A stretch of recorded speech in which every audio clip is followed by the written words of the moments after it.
শ্রোতা বন্ধুরা, সবাইকে আমন্ত্রণ জানাচ্ছি শরৎচন্দ্রের ছোট গল্প বোঝা এর দ্বিতীয় পরিচ্ছেদে। সুশীলার ছেলের অন্নপ্রাশন।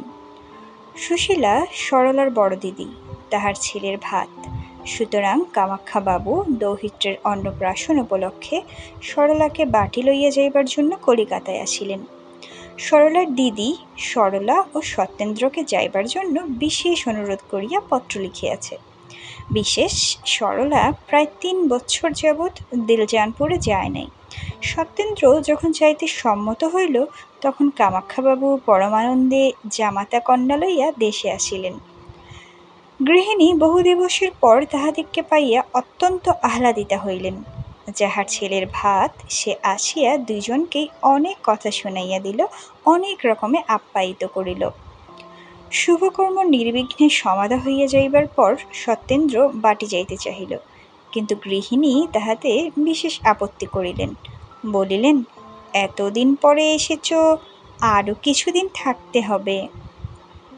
সরলাও ছাড়িল না, সুতরাং আরও ২-৪ দিন থাকিতে সত্যেন্দ্র সম্মত হইল। ২-৪ দিন কাটিয়া গেল, তবু সরলা ছাড়িতে চাহে না। কিন্তু না যাইলেও নহে, পড়াশোনার বিশেষ ক্ষতি হয়, পরীক্ষারও অধিক বিলম্ব নাই।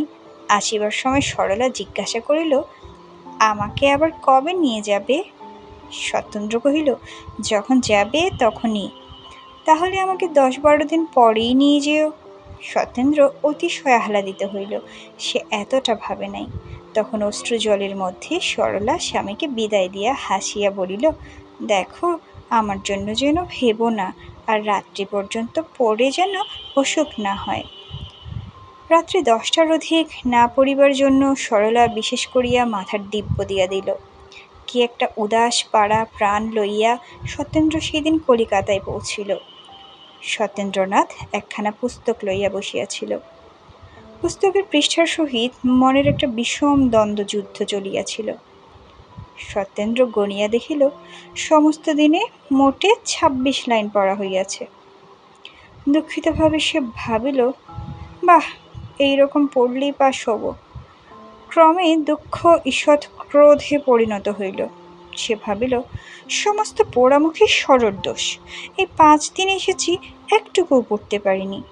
আগে মনে হতো পড়ার সময় বিরক্ত করে, 10টার বেশি পড়তে গেলেই আলো নিভিয়ে দেয়। একে কোথাও পাঠিয়ে দিলে ভালো করে পড়ব।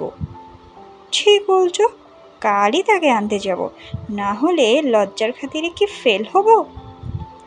এ কি বটে সরলা, বেশ বুঝিয়াছ। অন্তর্দাহে তাহারা শুকাইয়া কাঠ হইয়া যাও, 1 ফোঁটা জল যেন না পড়ে। অশ্রু স্ত্রীলোকের জন্য, পুরুষের তাহাতে হাত দিবার অধিকার নাই। যন্ত্রণায় পড়িয়া যাও, কাঁদিতে পাইবে না, কাঁদিলে স্ত্রীলোক হইয়া যাইবে। সরলা, এ ব্যবস্থা কি তোমরাই করিয়াছ? সরলা স্বামীর হাত আপনার হাতে টিপিয়া ধরিয়া কাঁদিয়া বলিল, পরজন্ম বিশ্বাস করো কি? সত্যেন্দ্র কাঁদিতে কাঁদিতে বলিল, করতাম কিনা জানি না, কিন্তু আজ হতে সম্পূর্ণ বিশ্বাস করব।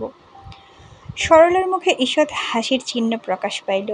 ওষুধ খাওয়াইবার সময় হইয়াছে দেখিয়া কামাক্ষাবাবু, হরদেববাবু এবং ডাক্তারবাবু কক্ষে প্রবেশ করিলেন। ডাক্তার নাড়ি টিপিয়া বলিলেন, আশা বড় কম, তবে ঈশ্বরের ইচ্ছা। ঈশ্বরের ইচ্ছায় পরদিন বেলা 7টার সময় সরলার মৃত্যু হইল। সন্ধ্যার সময় হরদেববাবু সত্যেন্দ্রকে লইয়া কলিকাতায় ফিরিলেন। ধন্যবাদ।